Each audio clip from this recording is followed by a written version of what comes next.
मातरम। स्वागत है आप सभी का गुरुजी वर्ल्ड एग्जाम स्टडी प्लेटफॉर्म में। दोस्तों, संस्कृत से अगर आपको डर लग रहा था तो आज इस वीडियो में ये डर खत्म हो जाएगा, क्योंकि सीटेट एग्जाम की एक ऐसी वीडियो आपके समक्ष हम प्रस्तुत कर रहे हैं जो सुपर फास्ट और क्विक रिवीजन और आपके ऊपर प्रेशर जितना भी है इस वीडियो के बाद खत्म हो जाएगा। हम इस वीडियो में कॉन्सेप्ट को समझेंगे कि सीटेट कैसे अलग है संस्कृत के मामले में, और हर बहन हर भाई को ये भी बताएंगे कि कैसे क्वेश्चंस एग्जाम में ट्रेंड होते हैं, ऑनलाइन एग्जाम में कैसे क्वेश्चंस आएंगे। तो इस जमीन से आसमान तक की वीडियो में सब कुछ खत्म होगा। लास्ट में हम कुछ ऐसे 100 से 120 150 क्वेश्चन करेंगे जिससे आपका एग्जाम हंसते हंसते निकल जाएगा। चलिए, पहले बहुत कंसंट्रेशन के साथ जहां से क्वेश्चंस छोटे छोटे बनते हैं, कैसे बनते हैं आइए उनको देख लेते हैं। संस्कृत भाषा का ज्ञान लेना है तो संस्कृत की पहली सीढ़ी को जानिए। संस्कृत भाषा शुद्ध और परिष्कृत भाषा है, तो क्वेश्चंस यहां पर बन सकता है कि परिष्कृत भाषा किसे कहा जाता है। संस्कृत को परिष्कृत भाषा इसलिए कहा जाता है बेटा कि वो शुद्ध भाषा है, इसमें कोई मिलावट नहीं है, कोई किसी भी प्रकार की ऐसी मिलावट नहीं है जिसमें अन्य भाषाओं का तालमेल होता है उसे मिलावट कहा जाता है। जैसे शब्दों में अगर उदाहरण में लिया जाए, संकर शब्दों में भाषाओं का मेल होता है। तो परिष्कृत भाषा किसे कहा जाता है? संस्कृत भाषा को कहा जाता है। रीजन क्या है, फैक्ट क्या है? शुद्ध भाषा है। संस्कृत ही समस्त भाषाओं की जननी है। संस्कृत भाषा को देववाणी के नाम से जानते हैं। तो क्वेश्चंस में आ जाए, जननी किसे कहा जाता है समस्त भाषाओं की? तो संस्कृत। दूसरा, देववाणी किसे कहा जाता है? तो संस्कृत। ऐसा माना जाता है कि जो देवों के मुख से निकली है उसे ही देववाणी, उसे ही संस्कृत का नाम दिया गया।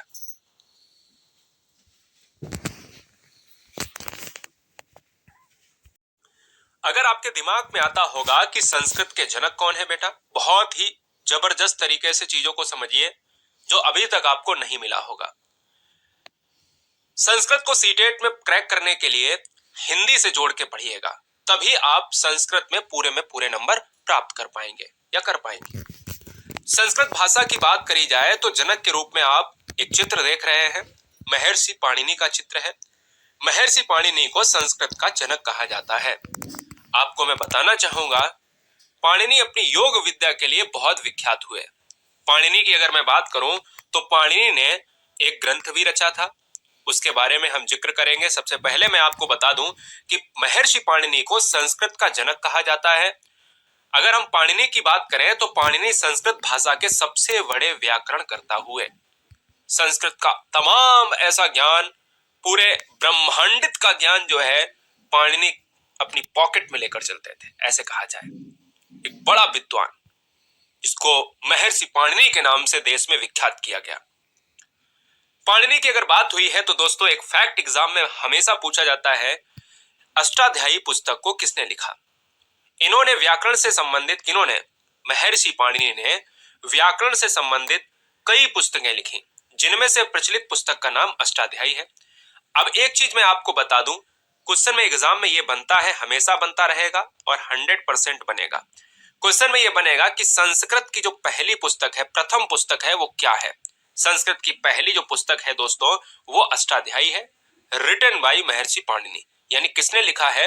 महर्षि पाणिनि ने लिखा है। दोस्तों, ऐसे क्वेश्चन हम आपको यहां पर करवा देंगे जो एग्जाम में आप ये नहीं कह पाओगे कि हाँ कि सर ये कैसे और ये क्यों आ गया। देखिएगा, अगर भाषा की बात कर ले दोस्तों, तो सबसे पहला पॉइंट आपको थोड़ा सा हिंदी से जोड़ के पढ़ना पड़ेगा, क्योंकि संस्कृत में जो भाषा है वो बिल्कुल एग्जैक्ट रूप से पूछी ही जाती है। लिखित और मौखिक से 100% क्वेश्चन आएगा। तो कौन बच्चा तैयार है क्वेश्चन करने के लिए? क्वेश्चन बीच में ले रहे हैं, कौन बच्चा तैयार है? आइए चलिए देखिए, पहले जान लेते हैं भाषा क्या है। भाषा वह साधन है अथवा माध्यम है बेटा जिसके द्वारा हम अपने भावों या विचारों को प्रकट करते हैं तथा दूसरों के भावों एवं विचारों को समझ सकते हैं। भाषा वह साधन है अथवा माध्यम है जिसके द्वारा हम अपने भावों या विचारों को प्रकट करते हैं तथा दूसरों के भावों एवं विचारों को समझ सकते हैं, तो उसे भाषा कहा जाता है। अब भाषा में आप बोल के कह सकते हो या लिखित के माध्यम यानी पत्र के द्वारा आप दे सकते हो। भाषा के बेटा अगर क्वेश्चन में आ जाए तो कितने प्रकार के होते हैं? 2 प्रकार के होते हैं। कहीं कहीं पर भाषा के 3 प्रकार भी माने जाते हैं। जो तीसरा प्रकार है वो है सांकेतिक भाषा, जो सिंबल के रूप में दिया जाता है, लेकिन आपको 2 ही मानने हैं, एक लिखित और एक मौखिक। क्लियर है? लिखित और मौखिक। कौन बच्चा लिखित वाले क्वेश्चंस को यानी एक संस्कृत का क्वेश्चन करने के लिए तैयार है? आइए वो भी करेंगे। सबसे पहले लिखित भाषा की बात कर लें। लिखित भाषा क्या है कि जिसके माध्यम से लिखकर भाव प्रकट किया जाए उसे लिखित भाषा कहते हैं। उसे लिखित भाषा कहते हैं बेटा। जैसे एक क्वेश्चन लेते हैं, लिखित भाषा के लिए क्या अनिवार्य है? ऑप्शन आपके स्क्रीन पर 4 है, आप ध्यान से पढ़िएगा। आपको ऐसे ऐसे क्वेश्चन हम लेकर आ रहे हैं आगे इसी वीडियो में, जो संस्कृत का जो आपका डर है वो पूरी तरीके से मैं मिटा दूंगा। लिखित भाषा के लिए क्या अनिवार्य है? लिखित भाषा के लिए लिपि का ज्ञान अनिवार्य है। अंकों का ज्ञान, वारा खड़ी का ज्ञान और व्याकरण का ज्ञान नहीं, बल्कि लिपि का ज्ञान बेहद इंपॉर्टेंट है। अगर किसी भाषा को लिखना है तो लिपि का होना परम आवश्यक है। लिपि अगर नहीं है तो उसका मतलब क्या है मेरे लाल? मौखिक भाषा की अगर मैं बात करूं तो 2 या 2 से अधिक व्यक्ति जब आपस में बात कर रहे होते हैं, समीप रहते हैं तथा अपने भाव या विचारों को बोलकर प्रकट करते हैं तो उसे मौखिक भाषा कहा जाता है। बोलो कॉन्सेप्ट क्लियर? मौखिक भाषा का मतलब है कि जब 2 या 2 से अधिक लोग आपस में बात करते हैं, आपस में बातचीत करते हैं, अपने जो है अभिव्यक्ति को प्रकट करते हैं, उजागर करते हैं, तो वो मौखिक भाषा है। अगर हम पूरी तरीके से बात करें, संस्कृत की बात करी जा रही है यहां पर, तो एक उसकी लिपि भी होगी, क्योंकि संस्कृत क्या है? संस्कृत एक भाषा है जिसमें लिखित भाषा, मौखिक भाषाएं आती हैं। संस्कृत में अगर देखा जाए तो उसकी एक लिपि होगी। संस्कृत भाषा की एक लिपि है जिसका नाम है देवनागरी। देवनागरी है, और ये बात आपको याद रखनी है। जिस तरीके से आप हिंदी की बात करते हो ऐसे ही आप संस्कृत की बात करते हो, और हिंदी कहां से? संस्कृत के पैमाने से है। आइए एक क्वेश्चन कर लेते हैं दोस्तों। संस्कृत भाषा की लिपि क्या है? ऑप्शन ए है गुरुमुखी, ऑप्शन बी है खरोष्टी, ऑप्शन सी है रोमन एंड ऑप्शन डी है देवनागरी। ये इतनी यूनिक वीडियो दोस्तों हम बना देंगे कि आप ये कहोगे कि हाँ, कॉन्सेप्ट भी पढ़ेंगे और क्वेश्चंस भी करेंगे। संस्कृत भाषा की जो लिपि है बेटा वो है देवनागरी लिपि। क्यों है? क्योंकि अभी ऑलरेडी हमने इस वीडियो में चित्रात्मक तरीके से बताया है। दोस्तों आपको मैं बता दूं कि संस्कृत विश्व की सबसे पुरानी पुस्तक यानी वेद की भाषा है। पुस्तक का मतलब वेद, और वेद आप जानते हो 4 वेद हैं, ऋग्वेद, सामवेद, यजुर्वेद और बताइए अथर्ववेद। ऋग्वेद, सामवेद, यजुर्वेद और अथर्ववेद। अथर्ववेद वाद का वेद है। संस्कृत विश्व की सबसे पुरानी पुस्तक की भाषा है, वेदों की भाषा है, इसलिए इसे विश्व की प्रथम भाषा, तो क्वेश्चन में आ जाए कि विश्व की प्रथम भाषा मानने की युक्ति किस भाषा को जाती है, तो संस्कृत भाषा को जाती है। ठीक है बेटा? तो किसी जो है प्रकार की संभावना, संशय की संभावना नहीं है, यानी संस्कृत भाषा को विश्व की प्रथम भाषा माना जाता है। संस्कृत को एक और क्वेश्चन बहुत ही टारगेट किया जाता है कि संस्कृत को देव भाषा के रूप में, हमने आपको बताया पहले इस वीडियो में, हमने वहां देव भाषा नहीं, हमने वहां देववाणी बताया, क्योंकि देवों के द्वारा जो उच्चारित ध्वनि है उसको संस्कृत में तब्दील किया गया। संस्कृत भाषा को देव भाषा भी कहा जाता है, इसलिए इसे सभी भाषाओं की आदि जननी माना जाता है। आइए एक क्वेश्चन कर लेते हैं, किस भाषा को हिंदी की आदि जननी कहा जाता है? अब हिंदी की आदि जननी कहा जाए या सभी भाषाओं की आदि जननी कहा जाए तो आंसर बदलेगा नहीं। गुरुमुखी, खरोष्टी, संस्कृत और देवनागरी में इस बार फिर से जाएगा किसके साथ? सी के साथ जाएगा। अब यहां देखिएगा ऑप्शन नंबर डी, बहुत सारे बच्चे कह रहे होंगे तो देवनागरी कोई भाषा नहीं है, हमसे भाषा पूछा गया, ये दोस्तों लिपि है। क्लियर है? चलिए, संस्कृत भाषा के कितने कौशल होते हैं ये एग्जाम में 100% आता है, 100% आता है, और यहां से क्वेश्चन नहीं आएगा तो सीटेट का मतलब ही क्या है मेरे लाल? संस्कृत भाषा के कितने कौशल होते हैं, तो पहला क्वेश्चन हो जाएगा संस्कृत भाषा के 4 प्रमुख कौशल होते हैं। हिंदी में भी आपको बताया था, लेकिन यहां पर कुछ अलग है, क्योंकि यहां पर जो क्वेश्चन अभी करेंगे ये वाला क्वेश्चन तो थोड़ा सा आपके लिए दिक्कत करेगा। अब ये वाला क्वेश्चन अगर एग्जाम में आ जाए, जैसे ये वाला क्वेश्चन है, अब आपके एग्जाम में ये वाला क्वेश्चन अगर आ गया तो आप थोड़ा सा 90% बच्चे गलत करेंगे।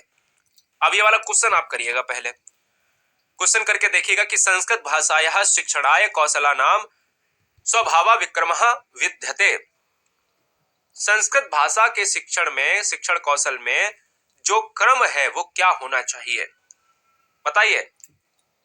अब पहले अगर ये पता होगा, ये अगर आप तभी कर पाओगे जब ये पता होगा कि कितने कौशल होते हैं और उनका क्या क्रम होता है। तो हमें देखिएगा, हमें क्रम यहां पर लगाना था। अब हमें क्रम लगाना है तो सबसे पहले हमें जानना पड़ेगा कितने कौशल होते हैं। तो 4 प्रमुख कौशल होते हैं जो इस प्रकार है। श्रवण कौशल जिसको सुनना कहा जाता है, पठन कौशल जिसको पढ़ना कहा जाता है, वाचन कौशल जिसको बोलना कहा जाता है, लेखन कौशल जिसको लिखना कहा जाता है। कोई बोलेगा तो सुनना पड़ेगा, जब आप पढ़ोगे तो पढ़ना पड़ेगा, जब आप बोलोगे तो बोलना पड़ेगा, आवाज आएगी, और जब आप लिखोगे तो कुछ लिखाई यानी लिखा हुआ दिखाई देगा। तो फिलहाल यहां पर ये आप 4 प्रमुख कौशल याद रखिएगा, सुनना, पढ़ना, बोलना, लिखना। अब बात आती है इनका क्रम क्या होता है और इसकी ट्रिक क्या है याद करने की। तो आप अगर नहीं जानते हो तो ये बहुत अच्छा है, यानी अगर कोई पुरानी ट्रिक से अगर आप भूल रहे हो तो ये बहुत अच्छा है। लेकिन अगर आप LSRW को जानते हो, लेकिन आप 90% 99% बच्चे जानते ही जानते हैं, आप सब ब्रिलियंट बच्चे हो, लेकिन यहाँ पर आपका रिवीजन बहुत इंपॉर्टेंट है। भाषा कौशल विकास का क्रम जो है वो कुछ इस प्रकार चलता है। ये ट्रिक है LSRW। L का मतलब होता है लिसन, और S का मतलब होता है स्पीकिंग, R का मतलब होता है रीडिंग, एंड W का मतलब होता है राइटिंग। 4 प्रकार के कौशल होते हैं। सामान्य रूप से सर्वमान्य भाषा कौशल विकास का जो क्रम है वो सुनना, सबसे पहले सुनना होता है, उसके बाद बोलना, उसके बाद पढ़ना, उसके बाद लिखना। हमेशा याद रखो कि पहले रहेगा सुनना और बाद में रहेगा लिखना। अगर इतना भी याद है तो भी आपका क्वेश्चन हो जाएगा, जैसे ये वाला क्वेश्चन अभी करेंगे। मैं फिर से कहूंगा दोस्तों कि 4 कौशल होते हैं, उसमें LSRW का मतलब लिसनिंग, स्पीकिंग और रीडिंग और राइटिंग। या अगर आप देखिएगा सुबोपोली, सुबोपोली भी आप याद रख सकते हो। सुबोपोली एक हिंदी की ट्रिक है, या इंग्लिश में LSRW आप याद रखिएगा। तो सबसे पहले सुना जाता है, बाद में बोला जाता है, उसके बाद में पढ़ा जाता है, उसके बाद में लिखा जाता है। तो ये है आपके 4 कौशल के क्रम है, क्रम को याद रखना है। सुनना पढ़ना 2 हैं आपके ग्राह्य कौशल। ग्राह्य कौशल वे होते हैं जो सीखने से संबंधित होते हैं। सुनना पढ़ना ये ग्राह्य कौशल, ग्रहण किए जाते हैं। और बोलना लिखना ये क्या होते हैं? अभिव्यक्तात्मक कौशल, अभिव्यक्ति करने वाले। क्वेश्चन में लिख लीजिएगा यहां पर पॉइंट को, अभिव्यक्तात्मक कौशल, अभिव्यक्ति कौशल। अभिव्यक्ति कौशल किसे कहते, कितने होते हैं? 2। एक होता है बोलना और एक होता है लिखना। ग्राह्य कौशल होते हैं 2, एक होता है सुनना, एक होता है पढ़ना। अब यहां पर क्रम से क्वेश्चन कर लेते हैं। आइए, संस्कृत भाषायाः शिक्षणाय कौशला नाम स्वभावा विक्रमः विद्यते। बताइए दोस्तों, पहला, दूसरा, तीसरा, चौथा आंसर क्या होगा? श्रवणम, भाषणम, पठनम, लेखनम। दूसरा भाषणम, श्रवणम, पठनम, लेखनम। तीसरा पठनम, लेखनम, श्रवणम, भाषणम। और चौथा लेखनम, भाषणम, श्रवणम, पठनम। आंसर बेटा ऑप्शन नंबर ए हो जाएगा। सुनना, बोलना। भाषण को क्या कहते हैं? बोलना। पढ़ना, लिखना। सुना जाता है पहले और लिखा जाता है बाद में। अब आप कहोगे कि सर ये भाषणम कैसे आ गया? अरे भाई, भाषण को ही तो कहा जाता है क्या? भाषण को ही क्या कहा जाता है भैया? श्रवण कहा जाता है या पढ़ना कहा जाता है? बोलना कहा जाता है यार। वाचन की बात कर सकते हैं जिसको हम आप सभी जानते हो। यानी सुनना, बोलना, पढ़ना, लिखना का मतलब है सुनना, बोलना, पढ़ना, लिखना। आंसर हमारा ए बैठ जाएगा। अगले फैक्ट पर आएंगे। 4 कौशल बताए थे, 4 को एक एक लाइन में जान लो। पहला है श्रवण कौशल। 4 बताए थे दोस्तों, 4 को जान लो। पहला है श्रवण कौशल, मतलब सुनना। श्रवण कौशल प्रथम कौशल है। ये पॉइंट नंबर नोट किया जाए 1। क्वेश्चन में आ सकता है कि भाषा का, संस्कृत भाषा का पहला कौशल कौन सा है? तो श्रवण कौशल है पहला, जिसका संबंध कान से होता है। यह अच्छी तरह से विषय को सुनने के पश्चात ही उसका अनुकरण होता है, यानी उसके बाद ही बच्चा समझ पाता है चीजों को। वाचन कौशल क्या होता है? वाचन वह प्रक्रिया है जिसमें प्रतीक, ध्वनि और अर्थ साथ साथ चलते हैं। अर्थात वाचन एक जटिल अधिगम प्रक्रिया है जिसमें श्रवण दृश्य का मस्तिष्क के अधिगम केंद्र से संबंध होता है। वाचन का मतलब क्या होता है? वाचन का मतलब होता है बोलना। आप ध्यान दीजिएगा, बोलना होता है। अब बोलने के 2 प्रकार होते हैं। क्वेश्चन में आ जाए कि संस्कृत में वाचन कौशल के कितने प्रकार होते हैं बेटा? तो एक होता है मौन वाचन और दूसरा होता है सस्वर वाचन। यानी 2 प्रकार होते हैं, एक मौन वाचन, दूसरा होता है सस्वर वाचन होता है। क्लियर है बेटा? चलिए, मौन वाचन क्या होता है? ये super fast quick revision video, इसमें कोई ढिलाई नहीं, क्योंकि ढिलाई ही आपको गर्त में डाल देगी। मौन वाचन बेटा होता है लिखित भाषा का ध्वनि रहित वाचन, मौन वाचन होता है। मतलब अगर आप ध्वनि के साथ पढ़ रहे हो तो मौन वाचन नहीं है। अगर आप शांति ढंग से चीजों को पढ़ रहे हो, शांति प्रिय ढंग से पढ़ रहे हो तो वो मौन वाचन है। तथा इसमें जो अर्थ ग्रहण और भाव की अनुभूति होती है, आप शांति से बैठकर पढ़ रहे हो, आपकी आवाज कतई निकल नहीं रही है, वो मौन वाचन। दूसरा है कि वाचन कौशल। वाचन कौशल की बात करें तो सस्वर वाचन, वाचन सस्वर वाचन की बात करें तो यहां पर देखिएगा वाचन कौशल में दूसरा क्या है कि भैया लिखित भाषा के ध्यानात्मक पाठ को सस्वर वाचन कहा जाता है। इसमें लिपि प्रतीकों को वाणी प्रदान कर अर्थ ग्रहण किया जाता है। मतलब सस्वर वाचन का मतलब होता है स्वर के साथ पढ़ना, जैसे ईश वंदना, लोक पाठ, समा यानी लोक पाठ जो है दूसरों को सुनाना, सस्वर वाचन होते हैं। क्लियर है, याद रखिएगा। पठन कौशल की बात करेंगे तो ये तीसरा कौशल है। किसी लिखित या मुद्रित, कोई बच्चा अगर पढ़ रहा है, कोई व्यक्ति अगर पढ़ रहा है, किसी लिखित या मुद्रित पाठ्य वस्तु या चित्र को देखकर उसके भाव आशय को समझना पठन कहलाता है। यानी कभी भी कोई चीज अगर आप किताब लेकर बैठ जाओ, पढ़ने लगो, तो ये क्या है, संस्कृत भाषा का पठन कौशल है। क्लियर है। चौथा और देख लीजिएगा, फिर चलते हैं फैक्ट पर। लेखन कौशल क्या है? सर्वप्रथम छात्र को बोलना एवं पढ़ना सिखाया जाता है, उसके बाद उसे लिखना सिखाया जाता है। मतलब लास्ट होती है सीढ़ी। लेखन कौशल में देखा जाए तो इसके दो पक्ष होते हैं, एक मौखिक अभिव्यक्ति और एक होती लिखित अभिव्यक्ति। मौखिक अभिव्यक्ति का मतलब होता है जो आप बोलकर अपनी बात कहते हो, और लिखित अभिव्यक्ति का मतलब होता है जब आप किसी पत्र के द्वारा, किसी चिट्ठी के द्वारा अपनी बात कहते हो। लिखकर देते हो तो वो लिखित अभिव्यक्ति, बोलकर कहते हो तो वो मौखिक अभिव्यक्ति। क्लियर है दोस्तों। यहां पर अगर हम फैक्ट की तरफ चलते हैं तो संस्कृत का एक पॉइंट और छूट रहा है कि हिंदी भाषा की जननी संस्कृत भाषा ही है, ये सब जानते हैं। लेकिन आपको ये बात नहीं पता होगी, क्योंकि ऐसा कहा जाता है कि अगर हम प्रतिदिन अगर शुद्ध हिंदी बोलते हैं तो हम उसमें 75% संस्कृत बोलते हैं। बिल्कुल सही बात है। बहुत सी चीजें हमें ये नहीं पता होता है कि हम जो बोल रहे हैं वो हिंदी शब्द हैं या संस्कृत के हैं। तो बहुत सी चीजें हम संस्कृत भाषा के अपनी दिनचर्या में प्रयोग करते हैं। ये बात आप जान लीजिएगा, बहुत ही अच्छा पॉइंट है और ये अच्छी बात है। संस्कृत शिक्षण विधियां जान लीजिएगा। पाठशाला विधि, पाठशाला विधि क्या है? ये बेहतरीन पॉइंट है। अगर इनको अगर छोड़ रहे हो तो मतलब क्या है कि संस्कृत की रीढ़ को छोड़ रहे हो। संस्कृत में क्या क्या क्वेश्चन फैक्ट बनते हैं वो यहां से देखने को मिलेंगे। संस्कृत शिक्षण विधियों में सबसे पहली विधि है पाठशाला विधि। अब आगमन निगमन के वक्त चले गए। आगमन निगमन आपने खूब पढ़ा होगा, हिंदी में भी पढ़ा, मनोविज्ञान में भी पढ़ा, लेकिन संस्कृत में पढ़िएगा। पाठशाला विधि क्या है बेटा कि इसे परंपरागत विधि कहा जाता है। पंडित प्रणाली या व्यक्तिगत शिक्षण प्रणाली भी इसे कहा जाता है। इसका प्रमुख उद्देश्य है ज्ञान को हृदयंगम करना, यानी हृदय से जुड़ने वाली चीजें पाठशाला विधि के अंतर्गत आती हैं। हृदयंगम, क्लियर है। तो पंडित प्रणाली या व्यक्तिगत शिक्षण प्रणाली किसे कहा जाता है? परंपरागत विधि को कहा जाता है। या परंपरागत विधि किसे कहा जाता है? पाठशाला विधि को कहा जाता है। तो पास है पाठशाला विधि, पास है परंपरागत विधि, पास है पंडित प्रणाली विधि। इतना तो याद रख लो, ये तो बहुत आसान है, हमने आपको ट्रिक बता दी। आइए इस विधि में दोस्तों, इस विधि में क्या होता है?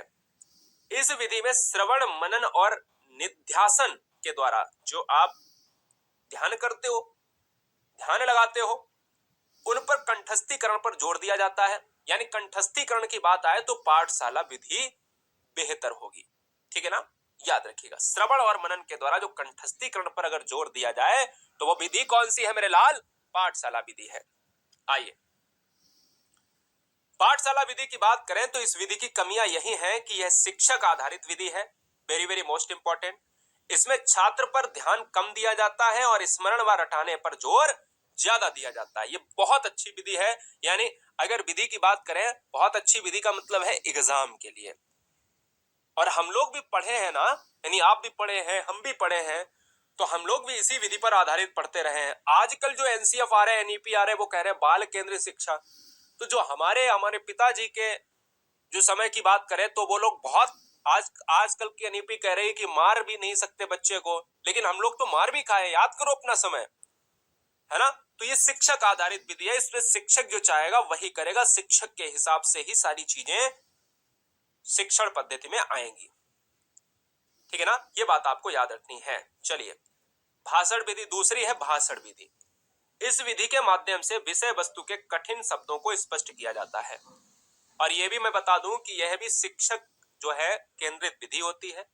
यह कार्य शिक्षक करता है। इसमें कथा कथन का प्रयोग भी किया जाता है। मैं फिर से कहूंगा, भाषण विधि का मतलब होता है कि अगर कोई लेक्चर दे रहा है, क्लासरूम में 40 बच्चे बैठे हैं और आपके स्टेज पर खड़ा हुआ एक टीचर बोर्ड के सामने पढ़ा रहा है और भाषण दे रहा है, बच्चे अगर शांति से सुन रहे हैं तो मतलब ये है कि एक टीचर केंद्रित जो है, शिक्षक केंद्रित है, टीचर सेंटर्ड एजुकेशन की बात की जा रही है, चाइल्ड सेंटर्ड एजुकेशन नहीं है। ठीक है, ये आपको याद रखना है। तीसरी है व्याख्या विधि। इस विधि के माध्यम से शिक्षक छात्रों की संख्याओं का समाधान करता है अपनी व्याख्या के द्वारा। ये बात भी आपको याद रखना है। इसमें भी बच्चा सक्रिय नहीं रहता है, निष्क्रिय रूप में रहता है। ये भी शिक्षक केंद्रित विधि है। तीनों विधि शिक्षक केंद्रित है। व्याकरण विधि, व्याकरण को भाषा का प्राण तत्व कहा जाता है। तो क्वेश्चन में आ भी चुका है, प्राण तत्व किसका अंग है? तो प्राण तत्व जो है व्याकरण को माना जाता है, व्याकरण विधि को माना जाता है। व्याकरण को जो है भाषा का प्राण तत्व कहा जाता है। यह विधि छात्रों के लेखन और उच्चारण में शुद्धता पर जोर देती है, याद रखिएगा। ठीक है, संस्कृत शिक्षण विधियों में प्रश्नोत्तर विधि की बात अगर कर ले बेटा, प्रश्नोत्तर विधि क्या है आपको मैं बताता हूं। प्रश्नोत्तर विधि की बात करें तो यह प्राचीन विधि है और शिक्षक संकेत देता है और छात्र उसे समझकर उसका उत्तर देता है। बहुत सुंदर प्रश्न है, यहां से बनेगा कि सबसे प्राचीन विधि को कौन किसे माना जाता है? तो प्रश्नोत्तर विधि को माना जाता है। इसका उत्तर जो है कौन देता है? छात्र समझकर देता है। यह चिंतन, तर्क और निरीक्षण शक्ति का विकास करती है, याद रखिएगा दोस्तों। बहुत शानदार और बहुत जबरदस्त ट्रेंड करेगा यहां से क्वेश्चन। 3-4 और पॉइंट समझिएगा, फिर हम क्वेश्चंस पर चलेंगे। धड़ाधड़ क्वेश्चंस करेंगे। आप सब तैयार हो? एक बार हाथ उठाइएगा। संस्कृत व्याकरण ग्रामर का सर्वप्रथम ग्रंथ कौन सा है? पहले तो आपके 3-4 हम डाउट क्लियर करे दे रहे हैं। संस्कृत व्याकरण ग्रामर का सर्वप्रथम ग्रंथ कौन सा है? तो अष्टाध्यायी नामक व्याकरण ग्रंथ को संस्कृत व्याकरण का सर्वप्रथम ग्रंथ माना जाता है, जिसके रचयिता महर्षि पाणिनि है। बोलो कॉन्सेप्ट क्लियर। दूसरा जो आपका डाउट है, एक क्वेश्चन आता होगा कि संस्कृत भाषा का आविष्कार कब हुआ था? तो संस्कृत साहित्य के इतिहास के अनुसार 3500 ईसा पूर्व से 500 ईसा पूर्व का समय वैदिक संस्कृत काल कहा जाता था। तो इस पॉइंट के लिए हमने ये बहुत इंपॉर्टेंट माना, हमने इसको रखा। तो वैदिक संस्कृत काल भी एग्जाम में आ चुका है। तो वैदिक संस्कृत काल आपको याद रखना है 3500 से 500, क्योंकि उल्टा चलता है, ज्यादा से कम की तरफ चलता है, मूव करता है। एक पॉइंट और आता है आपके दिमाग में कि किस वेद को भारतीय संस्कृत का जनक कहा जाता है? तो ऋग्वेद को सबसे पुराना, यानी ऋग्वेद सबसे पुराना ज्ञात जो है वैदिक संस्कृत किताब है। वैदिक संस्कृत किताब का मतलब वेद है, इसलिए इसे भारतीय संस्कृत का जनक माना जाता है। तो किस वेद को भारतीय संस्कृत का जनक माना जाता है? ऋग्वेद को माना जाता है। ठीक है ना, तो ये आपको याद रखना है। आइए हम क्वेश्चन पर आ जाते हैं। फटाफट हम क्वेश्चंस पर देखते हैं, नजर डालते हैं कि बेटा क्वेश्चन क्या होंगे और किस तरीके से क्वेश्चंस एग्जाम में बनेंगे। थोड़ा सा आपको यहाँ पर समय देना पड़ेगा। बहुत सुंदर, क्या बात है, चलिए बताइएगा। ठीक है, क्वेश्चन को पढ़ना है, कोई जल्दबाजी नहीं करना है। अगर चीजों को जल्दबाजी में लेना है तो चीजें आपकी गलत होंगी, ये 100% मैं बता रहा हूं आपको। क्लियर है बेटा? हाँ, निम्नलिखितेषु किम काव्य पाठनस्य उद्देश्यम न भवति। कौन सा ऐसा ऑप्शन है जिसका उद्देश्य नहीं होता है? किस तरीके से नहीं होता है? क्या कह रहा है? कहां पर ऑप्शन फिट बैठ रहा है? ये आपको देखना पड़ेगा। चलो भाई बताओ।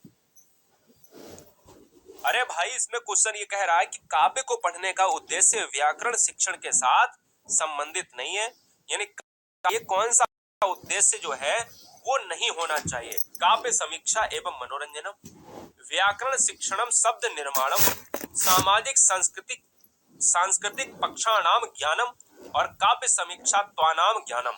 अब ध्यान दीजिएगा, क्वेश्चन को करने के लिए हिंदी का यूज आपको करना है। ये सबसे जबरदस्त ट्रिक है कि भाई काव्य को पढ़ने के लिए कौन सा उद्देश्य यहाँ पर सटीक नहीं बैठता है। आंसर बेटा क्या हो जाएगा?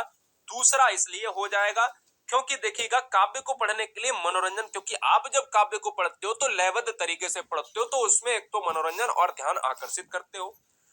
काव्य को जब आप पढ़ते हो तो सामाजिक सांस्कृतिक, ध्यान दीजिएगा, काव्य में जो निहित होता है वो क्या है? वो रस भी होता है निहित, छंद भी होता है निहित, अलंकार भी होता है निहित, है ना? ये सब मनोरंजन के पार्ट हैं। काव्य में सामाजिक सांस्कृतिक पक्षों का ज्ञान भी होता है, ठीक है ना, इससे ज्ञान होता है, क्या होता है, ज्ञान होता है। और काव्य की अगर मैं बात करूं तो ये काव्य समीक्षा एवं मनोरंजन को प्राप्त कराता है। तो ये सब होते हैं, लेकिन ये नहीं होना चाहिए, यानी ऑप्शन नंबर 2। यानी काव्य को पढ़ने का उद्देश्य व्याकरण शिक्षण, हम तो आप जानते हो ना, निगेटिव शब्द नहीं लेने, व्याकरण शिक्षण कह रहा है पहले से ही कि व्याकरण शिक्षण तथा शब्द निर्माण ले लो, तो ये नहीं होना चाहिए। अगला, निम्नलिखितेषु का सामग्री प्रमाणिका नास्ति। अब क्वेश्चन को कठिन लेंगे, इसका मतलब ये नहीं कि अभी वीडियो सरल चल रही थी तो क्वेश्चन कठिन क्यों, क्योंकि हम ऐसे ऐसे कठिन कॉन्सेप्ट आपको करा देंगे जो आज यहां पर अगर आप गलत कर रहे हो लेकिन एग्जाम में ना गलत करो। कि निम्नलिखितेषु का सामग्री प्रमाणिका नास्ति, बताइएगा दोस्तों, इस क्वेश्चन में ये कह रहा है, क्या कह रहा है दोस्तों, मैं आपको बता देता हूं क्या कह रहा है, चलिए बताइए। हाँ, ये कह रहा है कि पाठ्य पुस्तक लेखक की पाठ्य पुस्तक सामग्री में कौन सी प्रमाणिक नहीं मानी गई। यानी यहां पर आपसे कह रहा है निम्नलिखित में कौन सी सामग्री प्रमाणिक नहीं मानी गई है, ये आपको बताना है। अब जैसे देखा जाए समाचार पत्र से, यानी समाचार पत्र क्या मानी गई है, क्या बताइए, क्या मानी गई है क्या। आगंतुक वासगृह, जिसको होटल आहार सूची कहा गया, पत्रिकायाम विज्ञापनम, जो पत्रिकाओं में दिए गए विज्ञापन है, पाठ्य पुस्तक, जो पाठ्य पुस्तक है, ठीक है ना, तो पाठ्य पुस्तक जो लेखक की पाठ्य पुस्तक है इसको ही नहीं माना गया, बाद बाकी सब कुछ है। पाठ्य पुस्तक हमेशा एक निगेटिव, क्योंकि कहीं ना कहीं उसको जोड़ा ही जाता है। एक क्वेश्चन और कठिन देखिए, भाषा कक्षा या हम 4 से 5 से 6 क्वेश्चन लगभग कठिन मिलेंगे, आपको परेशान होने की आवश्यकता नहीं है। भाषा कक्षायाम साहित्यस्य अतिरिक्तः उद्देश्यम किमस्ति। क्वेश्चन साहब कह रहा है आपसे, क्या कह रहा है क्वेश्चन, आपको मैं बता देता हूं, ठीक है। कह रहा है दोस्तों कि भाषा कक्षा में साहित्य के अलावा, भाषा कक्षा में साहित्य के अलावा कौन सा एक उद्देश्य होना चाहिए, कौन सा उद्देश्य होना चाहिए। शब्दकोशस्य व्याकरणस्य च वृद्धि, शब्दानाम वाचनस्य योग्यता विकासः, प्रक्रिया रूपेण उच्च स्वरः पठनस्य प्रोत्साहनम और ज्ञानस्य रचनात्मक। अब देखिए ज्ञानस्य लिखा है, ज्ञानस्य ज्ञान, और यहाँ पर रचनात्मक चीजें तथा समीक्षात्मक जो चिंतन है, तो ये क्या है, तो कह रहा है कि क्वेश्चन जो बड़ा हो, पॉजिटिव हो, हिंदी से मिला जुला हो, भाषा कक्षा में साहित्य के अलावा ज्ञान, रचनात्मक और समीक्षात्मक चिंतन का विकास करना भी शिक्षण के अंतर्गत आता है। आप समझ गए चीजों को, समझिएगा, पॉजिटिव लेना है। क्वेश्चन नंबर 4, निम्नलिखितेषु का प्राचीन सांस्कृतिक यानी क्लासिकल जो भाषा है वो नास्ति, कौन सी प्राचीन सांस्कृतिक भाषा के अंतर्गत आता है। सबसे प्राचीन भाषाओं के अंतर्गत कौन आता है ये आपको जानना चाहिए, और कौन नहीं आता है ये भी जानना चाहिए। तो यहां पर लिखा है नास्ति, कौन प्राचीन सांस्कृतिक जो क्लासिकल लैंग्वेज है उसके अंतर्गत नहीं है, ये बहुत से बच्चों को नहीं पता है। मैं आपको बताता हूं, प्राचीनतम में हिंदी को नहीं माना जाता है, इसलिए इस क्वेश्चन का आंसर 4 हो जाएगा। क्वेश्चन नंबर 5, 2020 की एनईपी से क्वेश्चन आया है, देखिएगा ध्यान से। राष्ट्रीय शिक्षा नीति 2020 प्रतिपादयति यत्, यानी जो एनईपी है, राष्ट्रीय शिक्षा नीति 2020 है, यहां से क्वेश्चन क्या बन रहा है ये आपको बताना है, आपको जवाब देना है, ठीक है, ठीक है, बहुत सुंदर, बहुत बढ़िया, क्या बात है। क्वेश्चन कह रहा है दोस्तों, राष्ट्रीय शिक्षा नीति 2020 जो है प्रतिपादित करती है, क्या प्रतिपादित करती है, सर्वासाम भाषाणाम कृते विषय शिक्षणाय च मातृभाषा अनिवार्यः अस्ति। एक तो ये, यानी सभी भाषाओं के विषय सीखने के लिए आवश्यक है, सभी भाषाओं में अगर विषय सीखने की बात करें तो ये शिक्षा नीति कहती है। आधारभूत स्तरात विद्यालयी शिक्षणार्थम, आंग्ल भाषा माध्यम, अंग्रेजी भाषा को माना गया। त्रिभाषा सूत्र अंतर्गत 3 भाषाओं के सूत्र पर, और यहां भी 3 भाषाओं की बात करी गई है। दोस्तों आंसर तो पहला जाएगा बड़ा पॉजिटिव, क्योंकि राष्ट्रीय शिक्षा नीति 2020 यह प्रतिपादित करती है कि मातृभाषा सभी, क्योंकि क्वेश्चन कहां से है, कह रहा मातृभाषा, मातृभाषा सभी भाषाओं के विषय सीखने के लिए आवश्यक है, समझ रहे ना, इसलिए इस क्वेश्चन का आंसर ए हो जाएगा। क्वेश्चन नंबर 6 आपके स्क्रीन पर है, आपको लॉक करना है। लेखनस्य उत्पादनम पद्धति संदर्भे निम्नलिखितेषु किम कथनम सत्यम अस्ति। कह रहा दोस्तों यहां पर साफ साफ कह रहा है कि लेखन की उत्पादन पद्धति के संबंध में कौन सा कथन सत्य है। लेखन की उत्पादन की पद्धति के संदर्भ में कौन सा कथन निम्नलिखित में से सही है। एक बारम अभ्यास रूपे लेखनम, बताइए क्या होगा। प्रक्रिया रूपे लेखनम, प्रथमावस्थायाः द्वितीयावस्थाम प्रतिगमने रूपे लेखनम, लेखने हस्तलेख विषयः। बताइए लेखन की उत्पादन पद्धति के संबंध में एक बार अभ्यास के रूप में लिखना, ये कथन सत्य है, बाद बाकी सभी गलत है। ये क्वेश्चन टफ लेवल के क्वेश्चंस में है, ये आपको याद रखना है। एक बारम उत्पादन पद्धति से क्वेश्चन है तो थोड़ा सा आपको अलग लग रहा है। आइए क्वेश्चन नंबर 7, सूक्ष्म शिक्षणे शिक्षयते। बताइए जवाब दीजिएगा, आंसर क्या होगा। सूक्ष्म शिक्षणे का मतलब समझते हो ना, बताइए जवाब दीजिएगा। देखिए दोस्तों मैं आपको बता देता हूं, इसका मतलब होता है माइक्रो टीचिंग। सूक्ष्म शिक्षण का मतलब होता है माइक्रो टीचिंग होता है। तो इसका मतलब क्या है। सूक्ष्म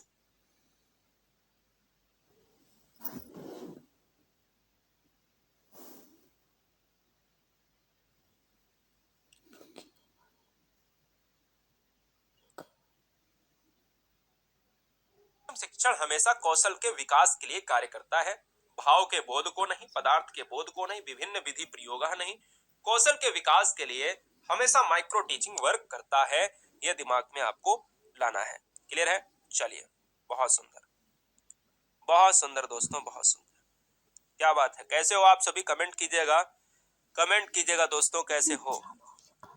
एक क्वेश्चन और आ जाता है कि नाटक शिक्षण से सर्वोत्तम विधि अस्ति। नाटक शिक्षण की सर्वोत्तम विधि कौन सी है, आपको बतानी है। बताइए दोस्तों क्या आंसर होगा। देखिएगा दोस्तों, आपको एक यहां पर व्याख्या विधि है, समवाय विधि है, अगर देखा जाए कक्षा अभिनय विधि है, अगर देखा जाए रंगमंचा अभिनय विधि है। बताइए, स्वागत है।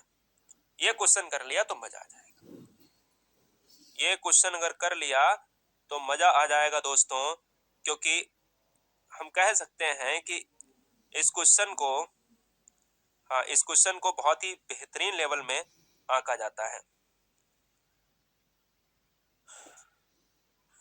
दोस्तों इसमें अगर देखा जाए तो समवाय विधि हो जाएगी। अब आप कहोगे कि सर रंगमंच क्यों नहीं हो सकता, समवाय विधि क्यों आपने मारी।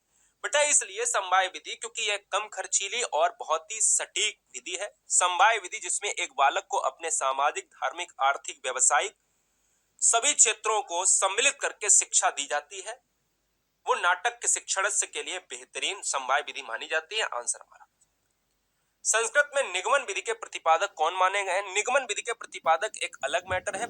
जब क्वेश्चन में अरस्तु नहीं है तो आपको याद रखना है कि आप हिंदी में पढ़ते रहे हो, मनोविज्ञान में पढ़ते रहे हो, लेकिन यहां पर आप अलग पढ़ रहे हो। संस्कृत में जब पूछा जाए तो आपको एक ही चीज याद रखनी है कि संस्कृत में आप पतंजलि को मारेंगे क्या, याद रखिएगा ऑप्शन नंबर 4 मारेंगे। एक चीज हमेशा आपको याद रखनी है, आगमन विधि और निगमन विधि ये दो आपस में विपरीत विधियां हैं। आगमन विधि चलती है हमेशा वैज्ञानिक तर्क पर और निगमन विधि चलती है हमेशा शिक्षक केंद्रित रटंत्र प्रणाली पर। एक रूल टू एग्जाम्पल जिसको निगमन कहा जाता है, एक एग्जाम्पल टू रूल जिसको आगमन कहा जाता है। दोनों के जनक अरस्तु हैं, लेकिन यहां पर जो आंसर है वो 4। आगमन विधि के सोपान कितने होते हैं ये भी आपको जान लेना है। आगमन विधि के सोपान होते हैं 2 होते हैं, 4 होते हैं, 5 होते हैं या 3 होते हैं, आपको कमेंट करना है। चलिए बताइए। हाँ जी, आगमन विधि के जो सोपान होते हैं वो होते हैं 4 होते हैं। आंसर हमारा 20 चला जाएगा। अब हम कुछ मॉक टेस्ट करने वाले हैं, क्या आप सभी तैयार हो। अब मॉक टेस्ट कुछ ऐसे, हम बेहतरीन स्लाइड में स्लाइड का कलर चेंज करते हैं और वो क्वेश्चन करेंगे जो सीटेट में आने वाली आपकी शिफ्ट में देखने को मिलेंगे। पहला रहेगा दोस्तों 25 का रहेगा, 25 क्वेश्चन का एक पेपर रहेगा, मॉडल पेपर। दूसरा भी ऐसा ही रहेगा, 20 क्वेश्चन का रहेगा, 30 क्वेश्चन का रहेगा। तो लगभग हम 4 मॉक टेस्ट करने वाले हैं और इन 4 मॉक टेस्ट को जो बच्चा लगा लेगा तो मैं कहता हूं कि उसको कोई सीटेट परीक्षा में हराने वाला नहीं मिलेगा। आने वाले 4 मॉक टेस्ट आपको देखने पड़ेंगे कि किस तरीके से सीटेट एग्जाम में क्वेश्चंस पूछे जाते हैं। आप सब तैयार हो तो आइए इस वीडियो को शुरू करेंगे। भाषा अधिगमने बहुभाषिकतम भवति। अब देखिए बहुत आसान है, कभी भी संस्कृत की लय में चीजों को मत पढ़िए अगर आपको समझ में नहीं आ रहा। अब देखिए क्वेश्चन में क्या कह रहा है कि परम स्वयं क्या मारना है, बाधा, भारा या पद्धति। क्वेश्चन साफ साफ ये हिंदी में लिखा है कि भाषा अधिगम में बहुभाषिकता है, यानी बहुभाषिकता जो है ये क्या अहम रोल पैदा करती है। तो आपको पता है कि बहुभाषिकता अगर क्लासरूम में है तो वो क्या बाधा उत्पन्न कर सकती है। क्या एक से ज्यादा भाषाओं का अगर प्रयोग हो रहा है, हर बच्चे की एक अपनी बोली होती है, क्या वो भार है। क्या पद्धति या परम स्वयं हो सकता है, तो इसमें से ऑप्शन नंबर ए या फिर ऑप्शन नंबर डी हो सकता है। बहुत सी किताबों में बाधा दिया गया है जो बिल्कुल नजरअंदाज कर देना है, अच्छी अच्छी किताबों में दिया गया है। फिलहाल इस क्वेश्चन का जो राइट आंसर है वो ऑप्शन नंबर ए हो जाएगा। अब आपको कैसे, क्योंकि आपने सीडीपी में भी पढ़ा होगा कि जो क्लासरूम में बहुभाषिकता होती है वो हमारे अधिगम में एक संसाधन के रूप में कार्य करती है, हमारे अधिगम में उपयोगी होती है, यानी संसाधन के रूप में ही बहुभाषिकता कार्य करती है। ठीक है, कितना आसान था। नेक्स्ट क्वेश्चन को देखते ही खन हमारे दिमाग में आता होगा कि बहुत क्वेश्चन ये कठिन है, इसको कितना आसान बना देते हैं हिंदी में, आपको पता ही नहीं चलेगा। पढ़िए क्वेश्चन और आंसर को लगाने की कोशिश कीजिएगा। नाटक शिक्षण सयदम महत्वम अस्ति। क्वेश्चन साफ साफ कह रहा है कि क्लासरूम में नाटक शिक्षण का क्या महत्व है। चार ऑप्शन है, सबसे सटीक आंसर हमारी पेडागोजी मांगती है, संस्कृत मांगती है या फिर कोई भी विषय है। हमारा अगर ऑप्शन में देखा जाए कि चारों में से कि भाई नाटक शिक्षण का महत्व क्या है क्लासरूम में, कि अभिनय। अब देखिए हर क्वेश्चन के ऑप्शन को तोड़ तोड़ के पढ़ोगे तो बहुत आसान है। अभिनय, वस्तु, मूर्ति, संगीत और कला नाम आदि विकासा, यानी जो हमारा नाटक शिक्षण है वो क्या अभिनय को, क्या वस्तु को, क्या मूर्ति को, क्या संगीत का, क्या कला का विकास करता है। बिल्कुल करता है, क्योंकि अभिनय और नाटक तो इसी से संबंधित है। शारीरिक, मानसिक, सामाजिक, चारित्रिक और नैतिक विकास होता है, बिल्कुल होता है। घटनाओं का सरलता से आगमन होता है, घटनाओं को सहजता से हम ले पाते हैं, तो इससे बेस्ट ऑप्शन क्या हो सकता है, सर्वे अपी का मतलब ये तीनों ऑप्शन सही है ना। तो ये है नाटक शिक्षण जो है हमारे क्लासरूम में महत्वपूर्ण है, इसलिए ऑप्शन जाएगा भाई डी के साथ। बहुत आसान। Question number third. अब देखिए बहुत सारे क्वेश्चन गलत होंगे मुझे पता है, लेकिन इससे क्या है, इससे अपने आप को कमतर मत समझो, क्योंकि कहीं ना कहीं सब्जेक्ट बच्चे के होते हैं वो कहीं ना कहीं प्रैक्टिस से ही आते हैं। और ये उम्मीद करता हूं कि पहला प्रैक्टिस सेट आपका होगा जो बहुत आसान बना देगा अंत तक। व्याकरणगत कार्याणी। अब आपको पता होना चाहिए कि व्याकरणगत कार्याणी जो है कैसा होना चाहिए।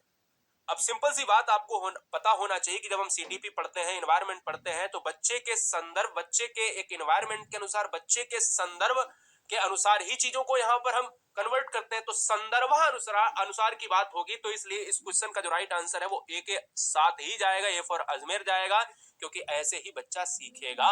ठीक है बेटा, चलिए एक क्वेश्चन बहुत ही जबरदस्त है। थोड़ा सा अगर आपको लगेगा कि कठिन है तो कोई बात नहीं, सरल कर देते हैं। क्वेश्चन को केवल प्रैक्टिस के तौर पर देखो, ये ना देखो कि स्कोर क्या हो रहा है। चौथा नंबर देखिए, कह रहा है शिक्षक अस्मिन नाटक शिक्षण विदेहो। यहां पर साफ साफ ये है कि भाई यहां पर ये कह रहा है कि एक पॉइंट आ रहा है वाचिकम अभिनयम करोति, यानी नाटक से संबंधित ये क्वेश्चन है। साफ साफ कह रहा है कि कौन सी नाटक शिक्षण विधि है जिसमें शिक्षक नाटक वाचिक अभिनय का प्रयोग करता है। ऐसी कौन सी विधि है जिसमें एक शिक्षक नाटक वाचिक अभिनय का प्रयोग करता है। सिंपल सी बात बताओ आप, तो आपको ये पता होगा कि जब भी कोई शिक्षक क्लासरूम में या शिक्षिका क्लासरूम में पढ़ा रहा या पढ़ा रही होती है, तो जब नाटक वाचिक अभिनय के द्वारा वो बताएगा तो बोलकर बताएगा, कार्य करके बताएगा, तो वो उसकी जो विधि कहलाती है ना बोलकर बताने की और कार्य क्रिया को करने की, तो वो कहलाती है बेटा आदर्श नाट्य विधौ। ध्यान दीजिएगा, आदर्श जरूर लगाना है। आदर्श नाट्य विधौ के अनुसार ही बच्चे को वह पढ़ाता है और बोलकर पढ़ाता है, बोलकर बताता है और नियमानुसार पढ़ाता है। ठीक है, चलिए अनुवाद शिक्षण से किम प्रयोजनम। बहुत आसान है, अनुवाद क्यों सिखाते हैं, क्या उसका प्रयोजन है बताइए। मूल भाषा अनुदित भाषयोः ज्ञानम भवति, छात्राणाम व्याकरण ज्ञानम पुष्टः भवति, शब्दकोशस्य वृद्धि भवति या सर्वमपि। अगर देखा जाए कि अनुवाद शिक्षण का महत्व क्या है, तो हम कहेंगे कि भाषा जो है, मूल भाषा का ज्ञान, बिल्कुल सही बात है। छात्राणाम व्याकरण ज्ञानम पुष्टः भवति, छात्रों को व्याकरण का ज्ञान होना चाहिए, बिल्कुल दोस्तों। शब्दकोशस्य, शब्द, बच्चे का एक शब्दकोश जो है, जिसको हम क्या कहते हैं दोस्तों, शब्दकोश को कहा जाता है क्रॉसवर्ड। शब्दकोश की वृद्धि होती है, बिल्कुल होती है, इसलिए सर्वमपि हो जाएगा, यानी option number D for Delhi हो जाने वाला है। बहुत सुंदर। नेक्स्ट, प्रत्यक्ष विधि रे परम नामम किम। बहुत आसान है। अब ये कह रहा है, आसान तो इतना नहीं है, हमारे लिए आसान हो सकता है लेकिन बच्चों के लिए आसान नहीं है। कैसे बच्चे इसको पढ़ेंगे? इसको आपको याद कर लेना या फिर इसको आपको नोट कर लेना है। कह रहा है प्रत्यक्ष विधि का दूसरा नाम क्या है? प्रत्यक्ष विधि आपको पता है ना? प्रत्यक्ष विधि का आपको दूसरा नाम बताना है, ये आपको यहां पर लॉक करना है। जैसे प्रत्यक्ष विधि का जो दूसरा नाम होता है वो नोट कर लो, निर्वाध विधि। निर्वाध विधि क्या होती है? निर्वाध विधि का मतलब होता है कि जब कोई भी एक भाषा आप घर में बोल रहे होते हो तो दूसरी भाषा का प्रयोग ना करें, उसे कहा जाता है निर्वाध विधि। जैसे इंग्लिश मीडियम में आप पढ़ रहे हो या हिंदी मीडियम में पढ़ रहे हो तो हिंदी मीडियम में हिंदी मीडियम का प्रयोग हो रहा है। इंग्लिश मीडियम में नेसेसरी है कि नहीं इंग्लिश? आपने बहुत से इंटरव्यू देखे होंगे कि नहीं इंग्लिश तो जरूरी है, तो इंग्लिश का महत्व तो है कि इसमें केवल इंग्लिश का प्रयोग होगा। निर्वाध विधि का नाम ही प्रत्यक्ष विधि है या प्रत्यक्ष विधि का नाम ही निर्वाध विधि है। 7 नंबर देखिए, शुद्ध उच्चारणेन सह समुचित क्रमेण उच्चारित है समुचित शब्द है भाषणम कथ्यते। बहुत आसान प्रश्न हो सकता है अगर इसको थोड़ा सा दिमाग लगाया जाए। 7 नंबर का आंसर क्या होगा? कह रहा है कि ठीक क्रम से उच्चारण। ध्यान दीजिएगा, शुद्ध उच्चारण के लिए अगर आप क्या करोगे? ठीक क्रम से उच्चारण, सब समुचित शब्दों के द्वारा भाषण करते हो। जैसे आप एक क्लासरूम में शिक्षक है या शिक्षिका है, अगर आप शुद्ध उच्चारण के लिए ठीक क्रम से उच्चारण करते हो, समुचित शब्दों के द्वारा भाषण करते हो, लेकिन शब्दों का क्रम होना चाहिए, तो उसको क्या कहेंगे?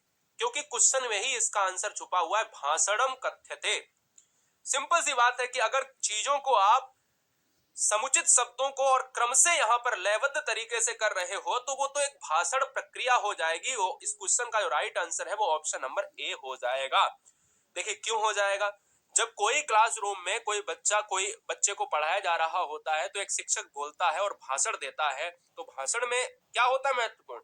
भाषण में उसकी बोली होती है महत्वपूर्ण, जो व्यवस्थित क्रम में वो बोलता है, ठीक है ना? क्योंकि भाषण एक लयबद्ध तरीके से बोला जाता है। लयबद्ध का मतलब है क्रम से बोला जाता है। क्वेश्चन नंबर 8 थोड़ा सा बड़ा है, ध्यान दीजिएगा। इसको हिंदी रूपांतरण में हम आपको बहुत आसान बनाते हैं।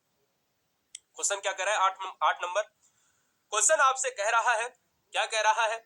भाषा अधिगम पक्षे भाषायाः प्रयोगो महत्वपूर्णो अस्ति सिद्धान्तयोः भाषा शिक्षणम अधिगमस्य केन विधिना। अब कह रहा है, सिंपल सी बात आप समझिएगा कि कौन सी विधि है जिसमें भाषा का प्रयोग महत्वपूर्ण है, यानी कौन सी ऐसी विधि है जिसमें भाषा का प्रयोग महत्वपूर्ण है? बताइए। व्याकरण अनुवाद विधि ना, प्रत्यक्ष विधि ना, संवाद विधि ना, संपूर्ण भौतिक प्रतिक्रिया यानी टोटल फिजिकल रेस्पॉन्स विधि ना। आपसे कह रहा है कि कौन सी ऐसी जो है विधि है जिसमें भाषा का प्रयोग महत्वपूर्ण है, कौन सा ऐसा ऑप्शन है?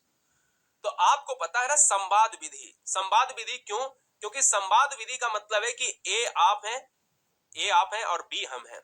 हमारे और आपके बीच में क्या हो रहा है? एक वार्तालाप हो रही है, एक संवाद हो रहा है। संवाद कैसे होगा? वाद के माध्यम से, वार्तालाप के माध्यम से। संवाद विधि में एक बहुत जरूरी बात आपको याद रखनी है कि वो बोलकर ही होगी, और उसी से पता चलता है कि भाषा का प्रयोग क्यों महत्वपूर्ण है। 9 नंबर बहुत जबरदस्त क्वेश्चन, इतना आसान प्रश्न अगर मैं हिंदी आपको बता दूंगा तो बहुत जल्दी से आप कर सकते हो। देखिए इसमें एक चीज और याद रखना है कि संस्कृत में ना छोटा सा लिखा होता है उसका मतलब होता है कौन सा नहीं है। ये आपको जैसे सीडीपी में आप लगाते हो, ईवीएस में लगाते हो कि कौन सा ऑप्शन नहीं है, है ना? भाषा शिक्षण अधिगम संदर्भे निम्नलिखितेषु किम सामग्री न मन्यते। क्वेश्चन कह रहा है साहब साहब की जो है, क्या कह रहा है कि भाषा शिक्षण अधिगम में जो आप भाषा शिक्षण कर रहे हो, आप क्लासरूम में पढ़ा रहे हो, आप पढ़ा रही हैं, इनमें क्या ऐसा सामग्री नहीं है जो आप भाषा शिक्षण के अधिगम में प्रयोग नहीं करते हैं? बताइए कौन सा ऐसा ऑप्शन?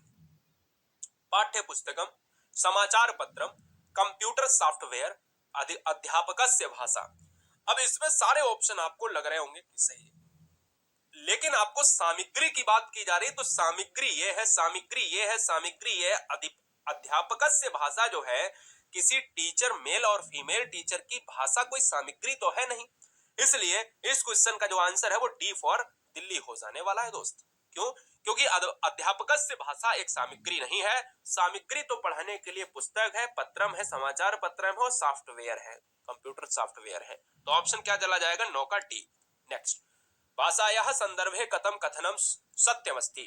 क्वेश्चन नंबर 10, भाषा के संदर्भ में कौन सा कथन सत्य है? सिंपल सा है, भाषा के संदर्भ में कौन सा कथन सत्य है, बताइएगा, जवाब दीजिएगा। देखिए यहां पर कह रहा है ऐसा व्यवस्था अस्ति। अब यहां पर कह रहा व्यवस्थाओं की व्यवस्था है, भाषा जो है वो एक व्यवस्थाओं की व्यवस्था है। ऐसा व्यवस्थिता अस्ति, केवल सिंपल सी व्यवस्थित की बात करी गई। ये नियम से यहां पर नियम से संबंधित है, ये विचारों से संबंधित है। तो आपको पता है ना, आपको ये मैं बता देता हूं कि जो भाषा है ना, भाषा में सर्वश्रेष्ठ कथन आपको लगाना होता है, चुनाव करना होता है। यह क्या है? यह एक व्यवस्थाओं की व्यवस्था है मेरे लाल। इसलिए इस क्वेश्चन का आंसर ए हो जाएगा। दोस्तों हम आपको सारे सब्जेक्ट पढ़ा रहा हूं। वीडियो अगर अच्छी लग रही है तो वीडियो को लाइक जरूर कर ले, गुरुजी वर्ल्ड के टेलीग्राम से जुड़ जाएं, या फिर पहली बार अगर